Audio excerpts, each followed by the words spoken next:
Welcome to the newest episode of Beyond the Fame with Jason Fraley. I'm your host, Jason Fraley, picking the brains of the top filmmakers, musicians, and artists of our time. Magician Michael Carbonaro performs live at the Hollywood Casino at Charlestown Races in West Virginia on Saturday, May 7th. We spoke about his rise to fame as a magician, actor, and host of the TV show The Carbonaro Effect. Hey, Michael Carbonaro, thanks so much for taking the time to join us on WTOP.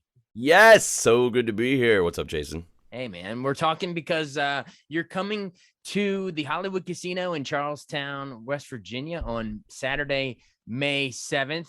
What do we got? There will be magic. There will be pranking, surprises. It's going to be a good time. Oh, and it's a 21 plus show because it's a casino, and that's going to be interesting.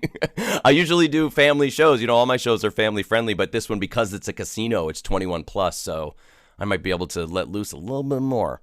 It's a little different than doing, magic tricks at like a kid's birthday party. This is the other end of the spectrum, man. This is people getting hammered and watching. Exactly right. Now, even the family shows, the parents tend to have a little bit before they come or while they're waiting in the lobby. It's nice to have everybody a little bit loosened up, right? Yeah, exactly. So it's a brand new one. Even the kids drink at my show. We hand out shots to the children. I know. Yeah, brand new show. I got to, I had some time. I didn't know if you heard there was a pandemic. Yeah. You heard about that. And I was able to, work on an all new show, all new tricks, all new stuff. So it's a brand new tour show. And, I've done 10 of them already out on this tour. And it's like finally clicking. Everything's great. And the laughs are landing and people are switching tricks out, finding the best tour. And it's really in hot shape right now. So it's called Carbonaro Lies on Stage. What's in the title? Well, it's a play on live on stage, and obviously, anyone who knows, any magician really, but anyone who knows me from the Carbonaro Effect TV show, the hidden camera TV show, truTV, baby. That's right. They really like when I lie to people. They like those funny little like scientific mumbo jumbo explanations I make for the magic and the pranks. And they can't get enough of it. So I'm like, you know what? I'm going to come to your town and lie right to you. And I think that's a noble place to be because there's good lies and bad lies. And when someone's not telling you they're lying, that's the bad kind. Yeah, when a magic show is all about deception anyway. And that's the good right. Kind. Yeah, I'm completely honest about lying. I love it. Yeah. Well, very, very cool. Well, you mentioned the Carbonaro Effect. Obviously, it's on truTV. How many years are we in now in that? 5th season? Yes, we did 5 seasons, 120 something episodes total, which blows my mind. I had no idea we'd ever be able to do that many shows. So we ended with the 5th season. So we talked about maybe doing some more, and then the pandemic hit, and we were still talking. It's still open-ended. We weren't like canceled or anything, but I got another TV project I'm working on that I'm really trying to push forward first. I think it's like the next level. It's like the thing to come after the Carbonaro Effect. What is it? Can we share anything about it? Well, it's a variety show. It's a variety show with magic, with hidden camera, with some pranks, with live audience members, and like in front of a live audience and throwing off to segments. And it's a way for, like with my last show, if you became a fan of my last show, I'd literally have people like write in like, oh, I love your show. Oh my gosh, I wish I could be on it, but now I know who you are.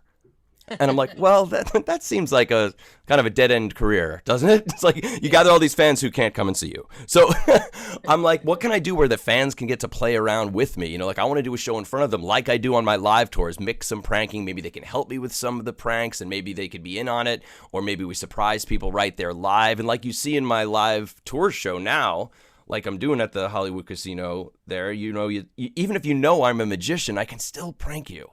And you could still be surprised and have fun and be like, oh my gosh, you totally got me. And that's the kind of new TV show I want to make. Yeah, talk about how that the hidden camera prank stuff adds another layer because, I guess you and I probably grew up watching various magicians and they blow our minds in certain ways. But now that you can do the whole pranking thing, that adds a whole other element to it. Yeah, absolutely. I was such a big fan as a kid watching syndicated episodes of Candid Camera. Just watching people's reactions as they, like when you don't know someone's being watched and people feel like they can have a private moment, it's like the most gripping thing to watch. So it was like, and Candid Camera used to do very similar things like I do on the Carbonaro Effect. Of course, they weren't like posing as a magician hiding out, but they would have like a car, drive into a gas station that when they opened the hood, there'd be a lady driving the car. It was like, it's making a weird noise. They'd open the hood and the car had no motor. So now you have like these guys at the gas station like, wait a minute, lady, how did you get here? And, right. they showed you how they did it. They really they took a car, they took the motor out of it, and then they pushed it down a hill. They found a gas station that was like right at the bottom of a hill. So they like pushed this car down the hill. So everyone watched her like drive in, or so it seemed, and stop the car. And then they opened the hood and there's no motor. And just hearing her lie to them, she was doing the Carbonaro effect. She was like, I don't know, I heard a sound. I guess maybe it fell out. And they're like, lady, that doesn't happen. It was really compelling stuff. So I was like, as a magician, this is gold. Like, why not hide all kinds of techniques of a magician and things disappearing or something falling through something else, and make all kinds of fun little pranks and pose magic in a way that people can see it without having to, wonder if it's, how did the magician do it? They're actually like, how is this happening in my real world in front of me right now? I love it. I love it. It's so entertaining. Well, remind us, you sort of mentioned you watching Candid Camera growing up, but I want to know more about you growing up, how you got into this whole magic racket to begin with. Where was it? It was in New York somewhere, right? Oakdale? That's right. Yeah, that's right. Oakdale, Long Island, I grew up. And I wanted to be a makeup artist. I loved horror movies, still do. Special effects. Which ones were your? Freddy Krueger, like Nightmare on Elm Street was my jam. Right. My favorite horror movie of all time, American Werewolf in London. I love that because it's kind of funny and also scary at the same time. And that's what I wanted to do. I wanted to make those creatures and make people up and make zombies. And I'm really good. I'm actually still good at it. It's a hobby for me to do special effects.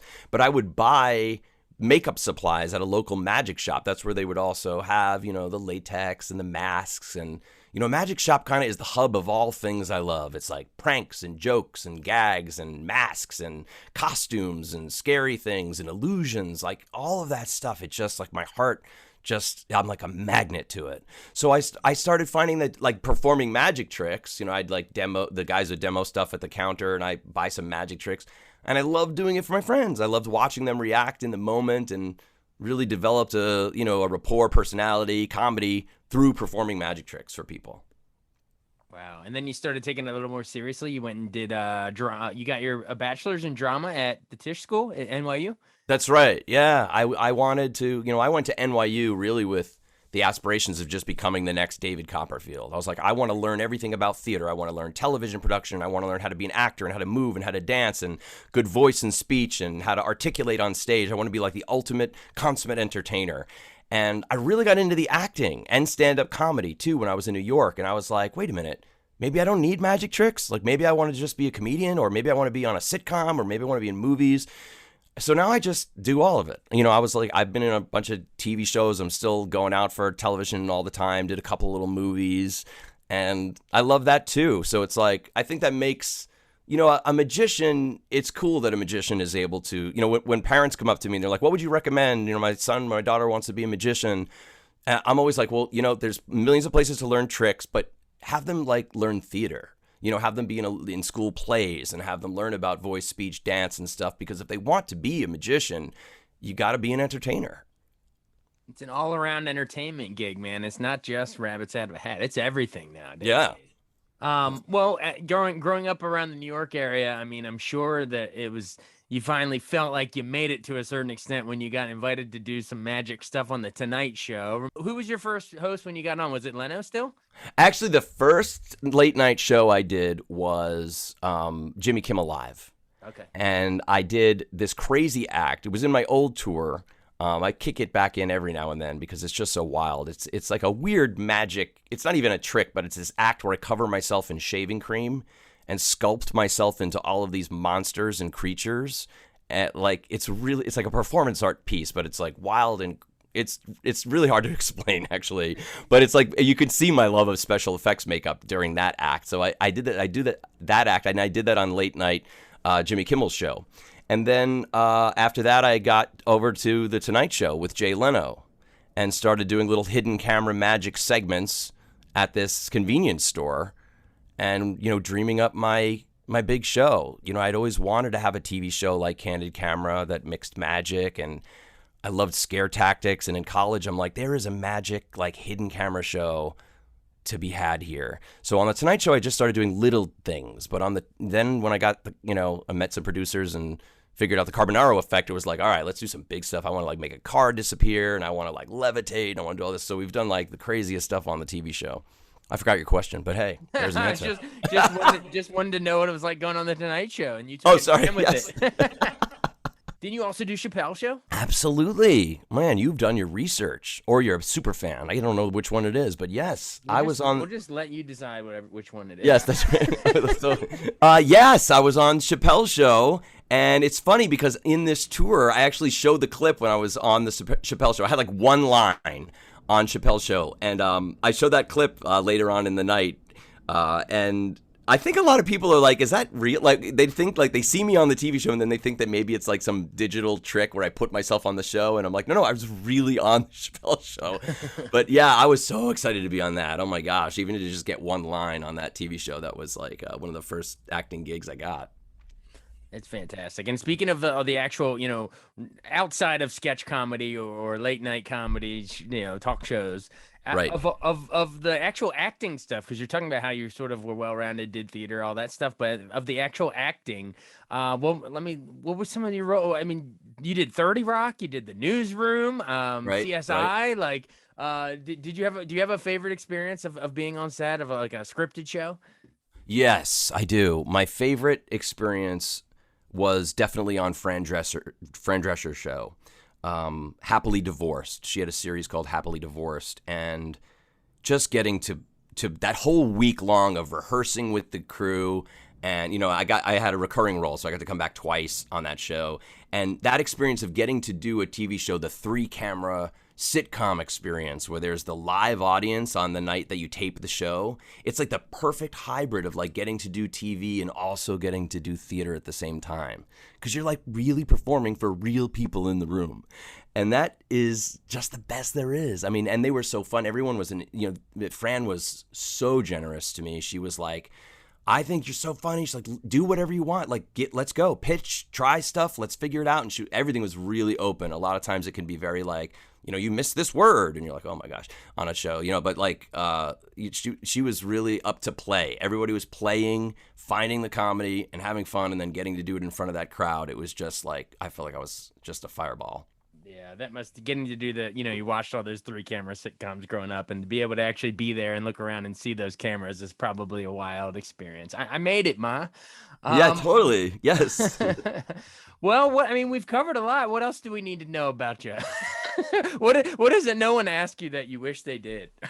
Is it not related to magic or anything, but what else does Michael Carbonaro like to do in his spare time? Any other hobbies or? Really special effects makeup is like my other golden hobby. I love getting to play makeup. I kill it every Halloween. Like on my Instagram, I always post my costumes and making latex masks and making prosthetics, and so yeah, you could check some of those out. I've done some killer makeup jobs, I have to admit. I'm like, I made myself up like the Lost Boys, myself and my husband. I made us both like 2 characters from the Lost Boys. I did like my throat ripped out from American Werewolf in London. I was Freddy Krueger. I did a Michael Jackson. Like, I've really transformed myself with makeup. I just love the magic of that. Yeah, and there's your American Werewolf in London. Those special effects in that John Landis movie was you could totally see it, inspiring the thriller werewolves. And Michael Jackson. Did you Rick Baker's new book, Metamorphosis, the 2-volume book on all of his makeup art? My gosh, I haven't read it yet. So good. It's so good. He tells all the stories of that, and there's just the most amazing photos. I have some items from movies. That's maybe like some things people don't ever know about, but I have some like props from movies, that we collect. I have like one of the original Gremlins from Gremlins 2, the Gremlin puppet. I also have the spider gremlin, like the giant spider gremlin from Gremlins 2, the full Rick Baker, fully restored spider gremlin, which is in a museum in Vegas right now, but it's part of my horror collection. And I've got a pair of contact lenses from the Lost Boys, like those handmade, hand-painted, like acrylic hard lenses to make them look like vampires. I've got Madonna's earrings from Dick Tracy. So yeah, I love movies and I love props and little items like that. So whenever I could pick, I got from The Fly, probably another one of my favorite horror movies. Jeff Goldblum's Oh God, the Cronenberg. That's so Cronenberg good. Fly is the best. I have like an original sketch of them like designing the makeup. Really? Yeah, I have that framed. Those are I think that's everything. I made it sound like I have a lot, like a whole museum, but that's about it. I think I just listed every single item I have, but I love Be that stuff. I afraid, cherish be those. very afraid. That's such a good one, man. Well, I can tell that you light up when you start talking about that side passion, so Yeah. Well, yeah, I mean, it's magic, isn't it? I mean, it's an illusion. It's completely, all those tricks they would pull on in horror movies, especially back in the day before CGI and everything was practical effects. That's kind of what I was doing on the Carbonaro Effect. I couldn't use CGI on the Carbonaro Effect. I had to perform these real practical magic pranks and illusions right in front of people's eyes. Right. So it's so similar. It's like, special effects artists are magicians. Yeah, it really is, and I assume you'll be bringing some of that same magic out to the Hollywood Casino at Charlestown Absolutely. Races in West Virginia on Saturday, May 7th. I always like to just speak directly to our listeners, just say, hey guys, come on out. Hey guys, come on down and check out the show. You will be delighted. You'll be fooled. I will get you. I will prank you. 2 people a night I make disappear right from the stage. So if anyone you're looking to, get rid of, bring them on down and point over their head, and I'll see what I can do for you. And they never come back. They're just gone. They disappear forever. All right, man. Well, appreciate it. Michael Carbonaro, we're going to make this interview disappear here. So go poof, sir. Thank you. All right. Thanks, Jason. Bye-bye. Thanks so much for joining us on Beyond the Fame with Jason Fraley. Remember to hit the subscribe button and give us a 5-star rating if you like what you hear. We'll see you next time.